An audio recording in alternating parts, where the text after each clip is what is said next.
Welcome to Mormon Land, where we explore news in and about the Church of Jesus Christ of Latter-day Saints. I'm senior religion reporter Peggy Fletcher Stack. Joining me is senior managing editor David Noyce, who oversees our faith coverage. Hi, Dave. Before we start, we remind you about another way to support Mormon Land. Just go to patreon.com, where you can access transcripts to our podcasts, our complete newsletter, and all of our religion coverage. Again, that's Patreon, patreon.com/Mormonland. And if you haven't already, follow us on Instagram at mormon.land. Now for today's episode. Brigham Young University has a, quote, unique and compelling faith-based mission to develop disciples of Jesus Christ, says school spokesperson Carrie Jenkins. To that end, the school has long required students and faculty to hold a temple recommend, which attests to belief and behavior standards set out by the Church of Jesus Christ of Latter-day Saints. Under the leadership of the church's current Commissioner of Education, Clark Gilbert, the school has added extra layers of rules meant to ensure devotion to beliefs beyond what the church expects of its members, namely a firm, quote, testimony of the faith's current teachings on marriage, family, and gender. To a number of faculty members, the extra demands feel onerous and unfairly compels employees and prospective employees to embrace a conservative interpretation of church doctrine. Here to discuss BYU's new approaches to hiring and firing, as well as the atmosphere on campus, are Latter-day Saint historian Benjamin Park, author of American Zion, A New History of Mormonism, and Latter-day Saint researcher Jana Riess, co-author of the Next Mormons, How Millennials Are Changing the LDS Church. She's also a columnist for a religion news service. Jana and Ben, welcome. Glad to be here. Initial question for both of you. What has been your recent experience with BYU faculty? Have either of you heard any of these concerns? Whoever wants to go first. Sure. These are concerns that have been around and increasingly so in recent years. Of course, BYU has a long history, which we might discuss later, of this friction between administration and current faculty, and goes through moments of retrenchment and moments of broader liberality. And this current cycle of retrenchment has seemed to be in place for about a half decade or so and increasing in tenacity every year. Yes, I would completely agree with Ben. Definitely, this is on the retrenchment end of that assimilation retrenchment pendulum that we can attribute to Armin Moss's scholarship. And sometimes it's a little hard to know what to make of it because BYU is definitely a flagship university. It is an ambassador for the faith to the world. But it's not necessarily putting itself forward in the best possible light at the moment. So do you think that the BYU faculty who were anonymously quoted in my story because no one was willing to go on the record, do you think they represent the majority of faculty, a small minority? Do you have any sense of it, either of you? Jana? Ben? Statistically, no, I don't have a sense of that. I couldn't speak to where professors fall. I would say that anecdotally in the humanities, I have certainly observed a tension among a number of people that I know who teach at BYU in humanities and in the social sciences.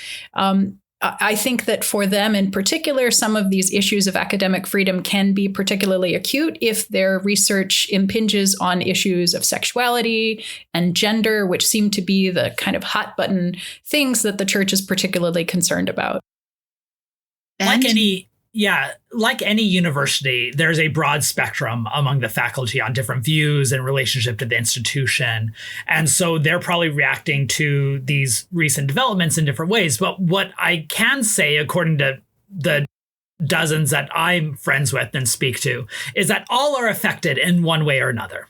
Some are more deeply aggrieved, some to the point of leaving the institution, while others certainly understand and some might agree with the necessity of a retrenchment, but might not be happy with the direction or the degree to which it's being done or the policies that are being incorporated with it.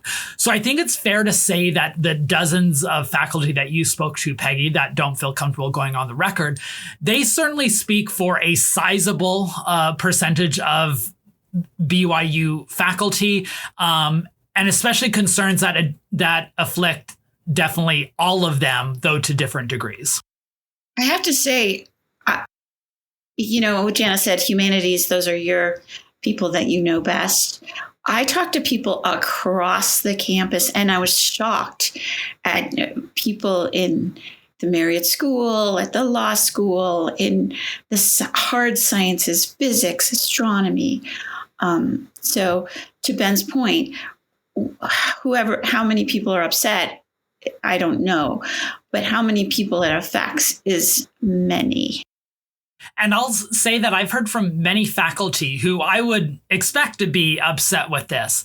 And they'll frequently say that they're surprised at faculty that they didn't expect would react negatively to these responses have been, in a sense, radicalized. And so I think it's much deeper felt than some on the outside might assume. Of course, granting that there are some who are in lockstep with the institution or are firmly in support, and that diversity is always going to be there. But just because some are 100% in favor of the institutional direction does not negate the fact that there are many others who are not believing the same. So, Jana, let me ask you, what's wrong, if anything is, with requiring faculty of a church-owned school to embrace the faith's teachings on marriage, family, and gender, which are specifically mentioned? Well, that's a great question. And in terms of the legality of it, absolutely nothing. BYU is a private religious institution. It has the right to define its own educational and religious mission as it sees fits. And it has the right to change its mind about that. I think part of the issue, though, is that for many of these faculty who were hired with one understanding, the ground is shifting under their feet in real time. And no one is explaining necessarily why this person was passed over for promotion and this person received promotion, or this person was hired and this person was not hired. So that leads to an environment of a lot of misunderstandings, a lot of fear. People are afraid to speak out. And the issue also of involving their spouses in hiring decisions, that if your spouse is something less than orthodox as it is currently defined, that could torpedo your chances as a faculty member, regardless of your contributions to the university or your personal orthodoxy, and certainly regardless of your academic standing in the wider community. So those are things that are unusual and that many faculty members are pushing back on. I think there are 2 points that can be added to Jana's excellent remarks there. One is the standards that seem to be pushed on faculty go beyond the institutional and ecclesiastical boundaries that the church has set up very carefully over the last decade. So the church has often been outspoken saying you can disagree on the church on X, Y, and Z, whereas BYU is now saying, no, you can't disagree with X, Y, and Z. But the second and perhaps more pressing issue is they're not always transparent about what that is. They're holding faculty to a standard that is not fully fleshed out. And that's what makes BYU different than other religious universities or even secular universities. All universities have standards that they expect faculty to follow. They even might require you to write, say, diversity, equity, and inclusion statements in an application, as many people trump it out as, see, there are boundaries that everyone needs to follow. But those are clearly delineated, and they produce a wide spectrum of people who can agree to these set of ideas, but apply them or interpret them in different ways. At BYU, they are setting up a very vague and non-transparent set of standards that they then expect faculty to follow. And when they don't, there are serious repercussions. And that's one of the major problems with this current retrenchment. So, again, to both of you, part of the system at Brigham Young University is that that the people deciding your jobs happen to be ecclesiastical leaders. And again, with these not transparent standards, do you think the situation makes a number of faculty members feel they have to lie to keep their jobs? That is certainly a concern. I've heard from some faculty members that I know who teach at one of the BYUs that they maybe not openly lie about something, but that they are hardly going to present their full selves in that environment of fear or a possible recrimination. And so when you're thinking about a university where the standard is the standard of the Temple Recommend interview of the Church of Jesus Christ of Latter-day Saints, that we are expected to be honest in our dealings with all human beings, we kind of want to set up a system where we make that easier for people, right? Rather than a system where we possibly encourage them to be something less than fully honest about who they are and what they believe, particularly when it comes to how they are imparting values to the rising generation. And added to that is the fact that we don't have a standard set of criteria for people being called to ecclesiastical positions who then have control over these faculties and these ecclesiastical endorsements, what is typically referred to as bishop roulette, right? Some bishops are okay with some answers while others aren't. And often members of the church don't know where those standards are for their bishops. And that's going to lead them to be a lot more reticent. And so you have these mixed priorities. And suddenly your bishop, who is supposed to be your pastor, your ecclesiastical in chief, your person who is overseeing your spiritual welfare, as soon as they also have oversight over your temporal welfare, that's going to change the nature of that relationship. And it's often going to make professors less willing to go through, say, a repentance process or other things, because they know that the downside of confessing certain things means not just, going on the path toward redemption, but losing your paycheck and putting your family in a precarious situation. And now, of course, those ecclesiastical endorsements have been around for quite a while at BYU. But what's new is the increasing number of those meetings and the increasing importance. Now, professors are expected to opt in to not just more meetings with ecclesiastical leaders, but a specific set of questions that had previously not been part of that endorsement process. So that's a path I'd like to explore a little bit more with both of you. This is a question I have. If a typical Latter-day Saint doesn't work at BYU, encounters some kind of faith crisis, has some kind of question about a church teaching, they're taught, and they can and often do turn to their bishop, a lay leader who's going to come and go for guidance. But BYU employees may fear doing so, since their bishop would have to sign off, as we said, on their ecclesiastical clearance. Who do they turn to? What do they do then for that kind of spiritual guidance? Well, that comes down to a personal decision. For many of them, they might decide just not to test those waters, that it's safer to avoid that. And so what's dangerous that comes about that is, it actually dissolves some of the ecclesiastical authority, right? Because they're no longer trusting their bishops or their stake presence or the priesthood holders above them. But B, it might lead to them turning to sources for validation and absolution that are not authorized and might indeed be harmful. And so I think it's setting up this culture of secrecy that is not very helpful to setting up the type of faithful and growing and redemptive communities that are necessary for these types of religious institutions to flourish. Jana, what are your thoughts? Well, I've been researching and writing a book about people who either leave the LDS church or who have experienced some kind of transition in their faith but choose to stay. And in the course of that research, I've talked to more than 100 individuals, including several who either work at BYU or for the church directly. And I would say that for them, the hardest aspect is that sense of feeling that they have to live a double life, that they don't want to. They would like to show up as fully themselves in this environment that they care about enough to devote their working hours to it, as well as their Sunday and possibly evening hours to it. And so for them, they would much prefer a system where they could go to the bishop if they are having a question about their faith, as the religion might encourage them to do, and be able to avail themselves of that particular kind of ecclesiastical help and guidance. And they really can't, realistically. So for my story, I interviewed dozens of current faculty, yet none of them would go on the record out of concerns for fear of retribution. Have either of you seen this fear on campus? Do you think it is real?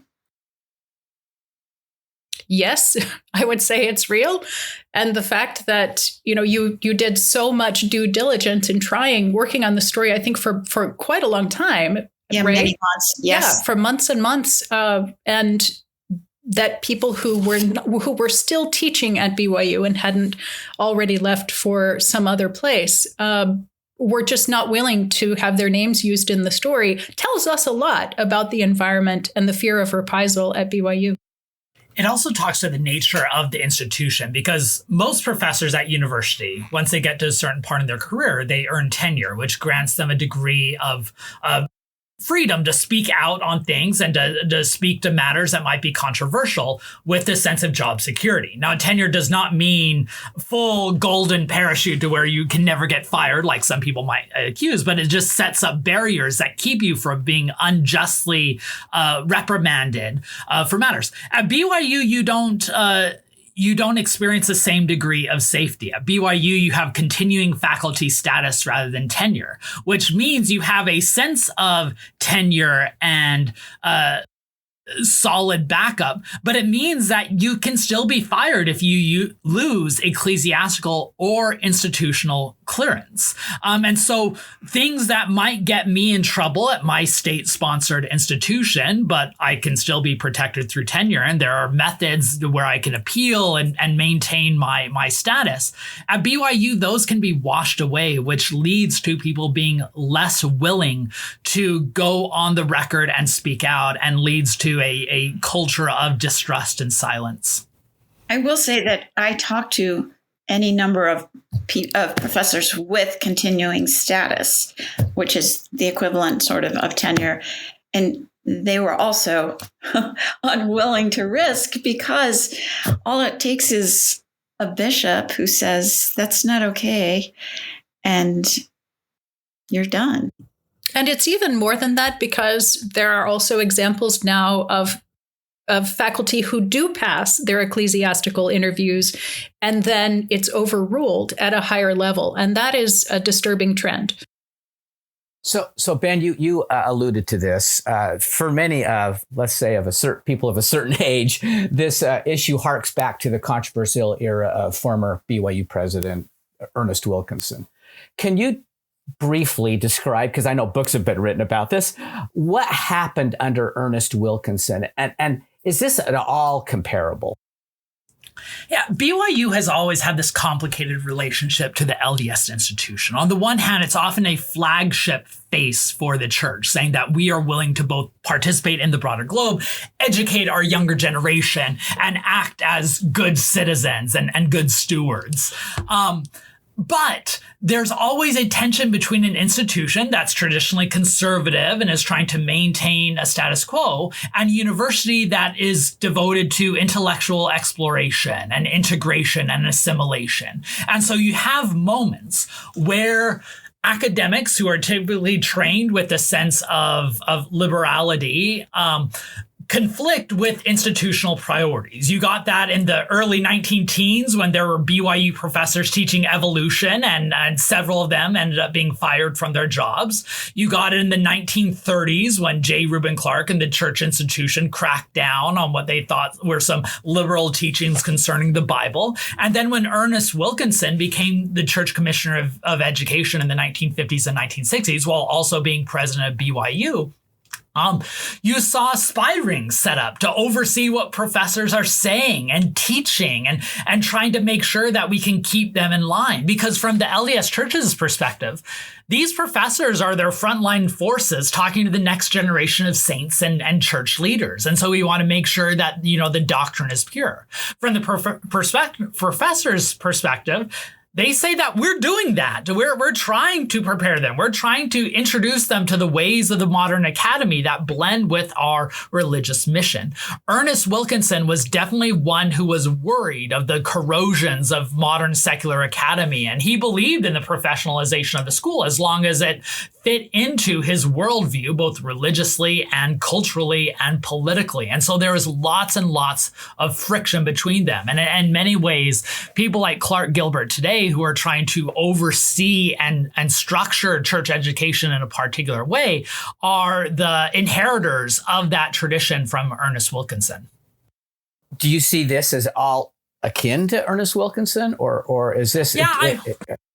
Yes, and I'll say one specific way in which it's very similar but different according to the different eras. Ernest Wilkinson was an anti-communist firebrand, right, who worried that socialism was integrating both America in general and academia in particular, and he worried that professors were too sympathetic to the socialistic agenda.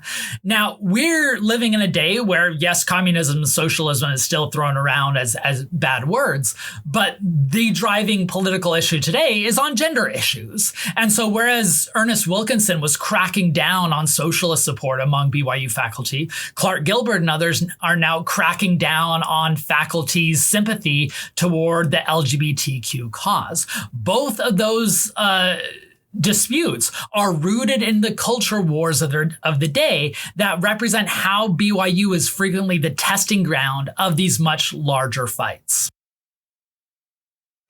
Just a quick question, Jana.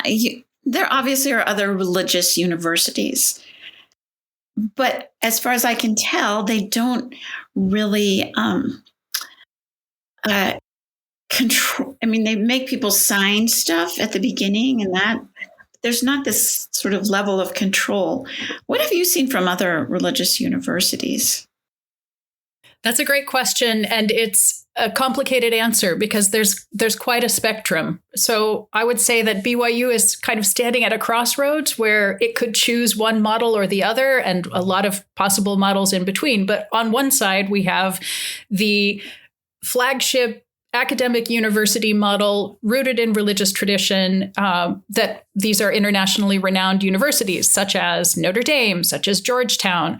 On the other extreme, we have Oral Roberts University. We have Liberty University, Jerry Falwell's flagship university.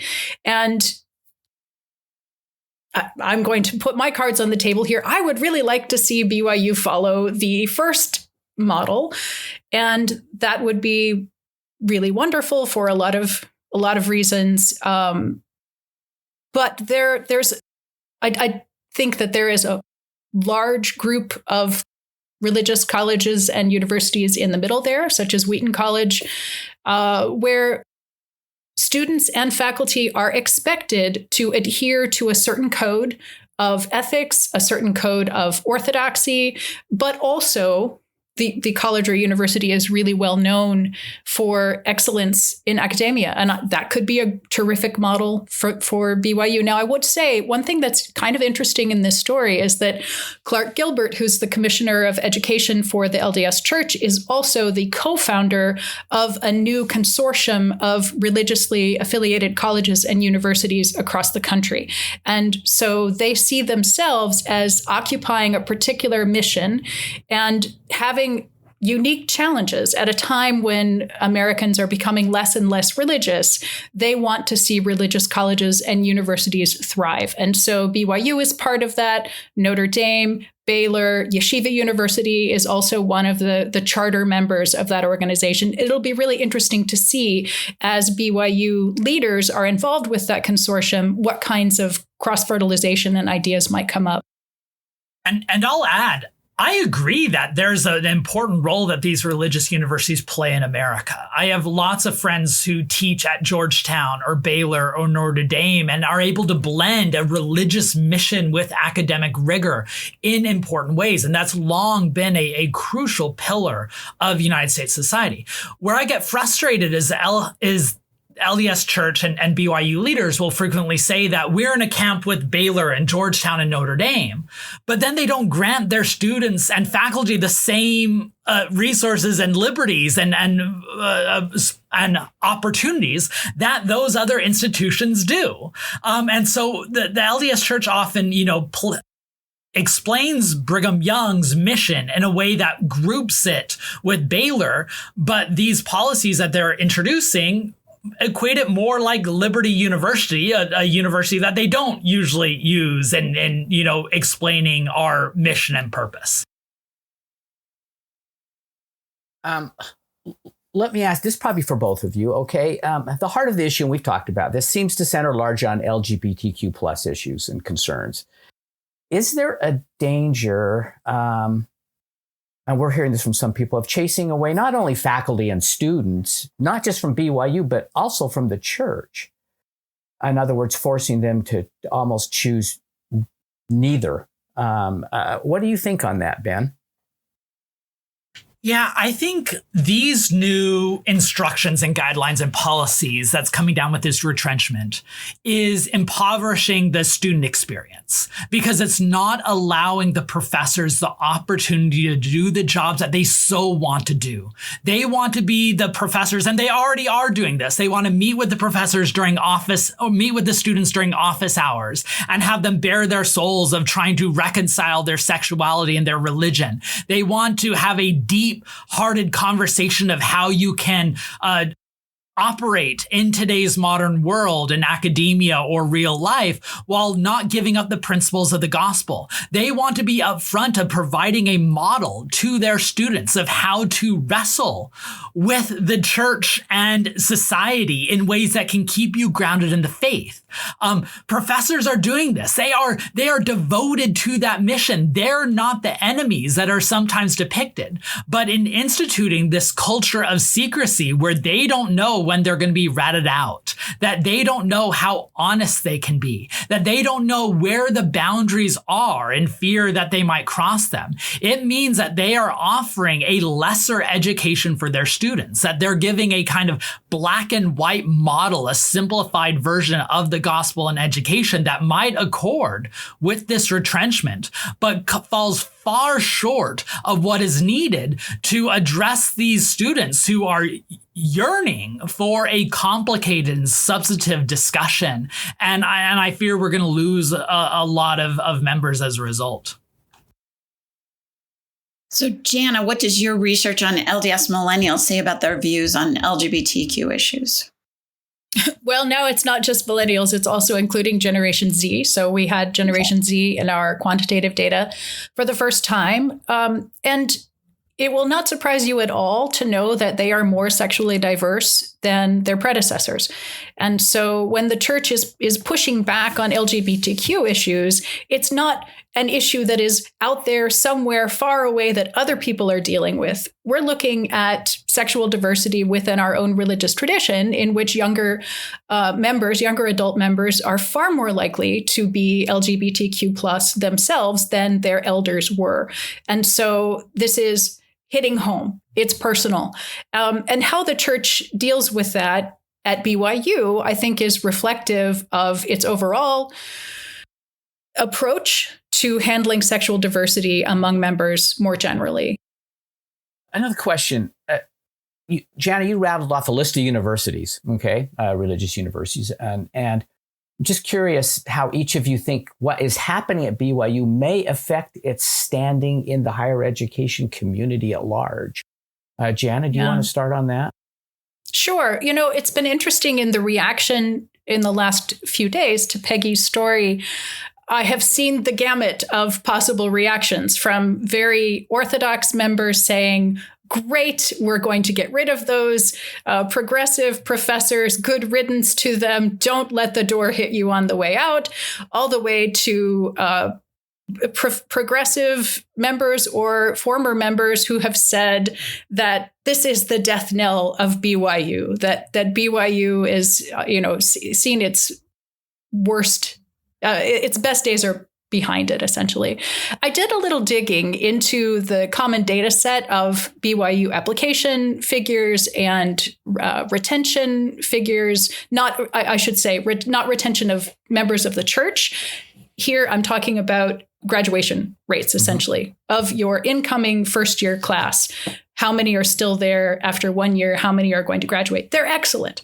Okay. And so the death knell of BYU argument doesn't really hold water. We are seeing in that data of BYU admissions over the last decade that the overall acceptance rate is higher than it used to be. So in the 2013-2014 year, so basically 10 years ago, BYU was taking fewer than half of its applicants. So it was 48.6% as that first year student acceptance rate. And that is now 69.1%. It's a really significant difference. But what we're not seeing is a decline in the quality of those applicants. So even though we're having more of them be admitted than in the past, their GPAs are higher, their ACT scores are higher, and their SAT scores are higher. So, I'm not persuaded by these arguments about the death of BYU. I will say I am a little concerned that BYU is not preparing its students to enter a diverse workplace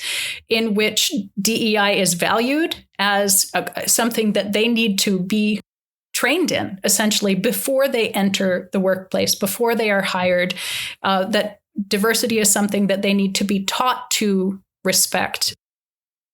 And I'll add to that, looking over numbers, it might be the same numbers that Jana poured over that I also looked at. In the last decade, the number of applicants, at least according to publicly available data, the number of applicants to BYU has slightly declined, which goes into why they're having a higher percentage of acceptance.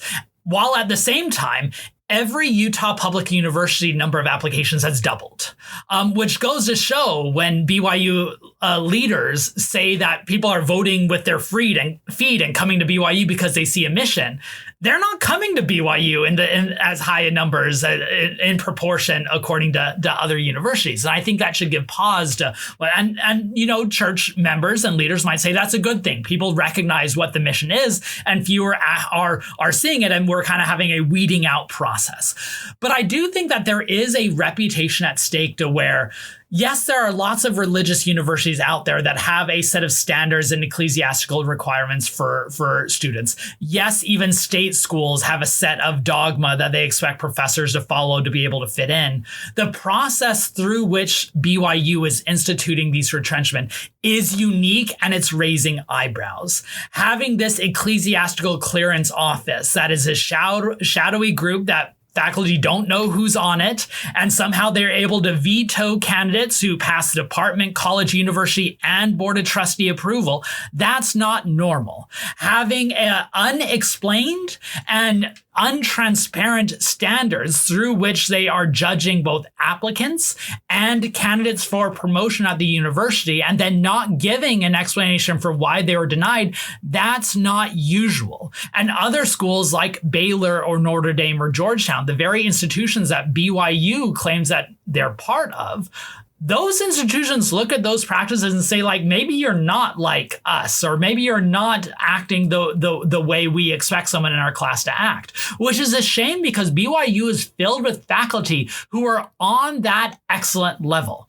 BYU has a phenomenal, elite group of professors who could be teaching at universities across the nation. And they could be a great religious school if they were trusted by the administration, which is clearly not the case.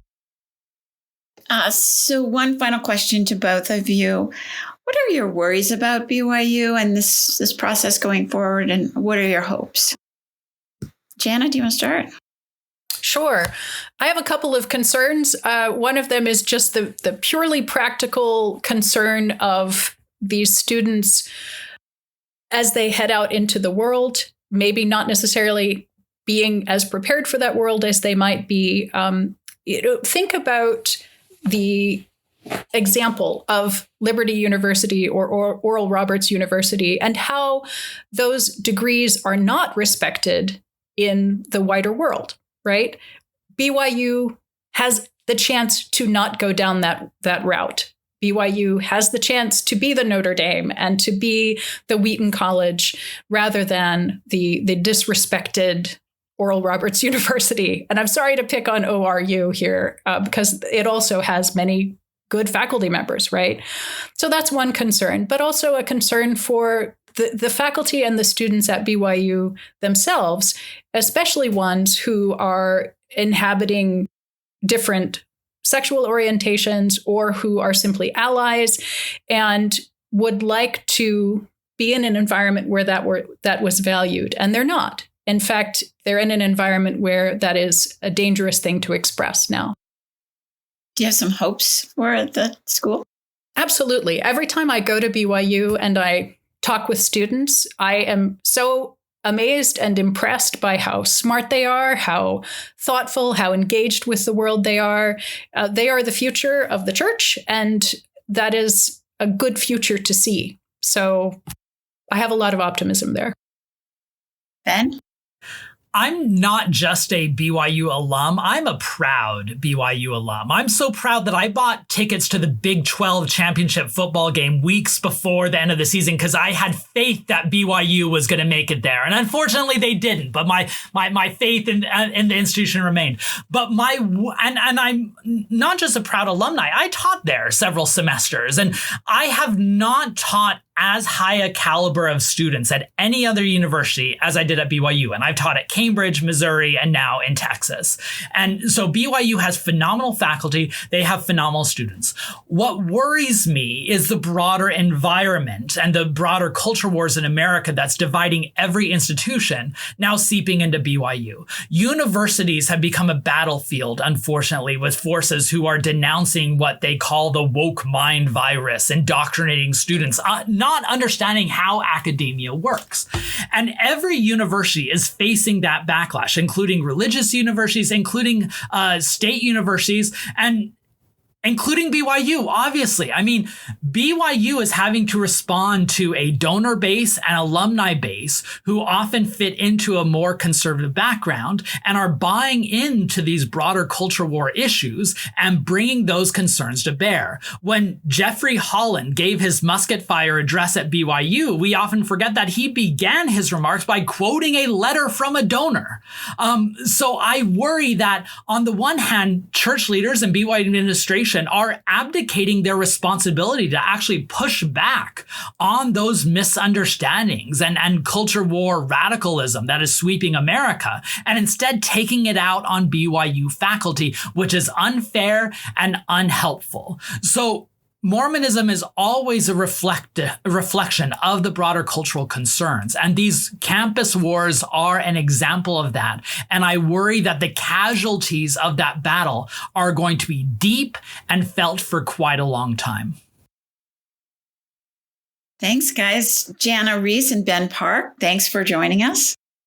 Thank you. It's been a pleasure. Thanks to Dave Noyce. Always a pleasure. And to our producer, Chris Samuels. We remind our listeners they can keep up on all the happenings in and about the church by subscribing to the Salt Lake Tribune's free Mormon Land newsletter. Just go to sltrib.com to sign up, and we'll talk again next time on Mormon Land.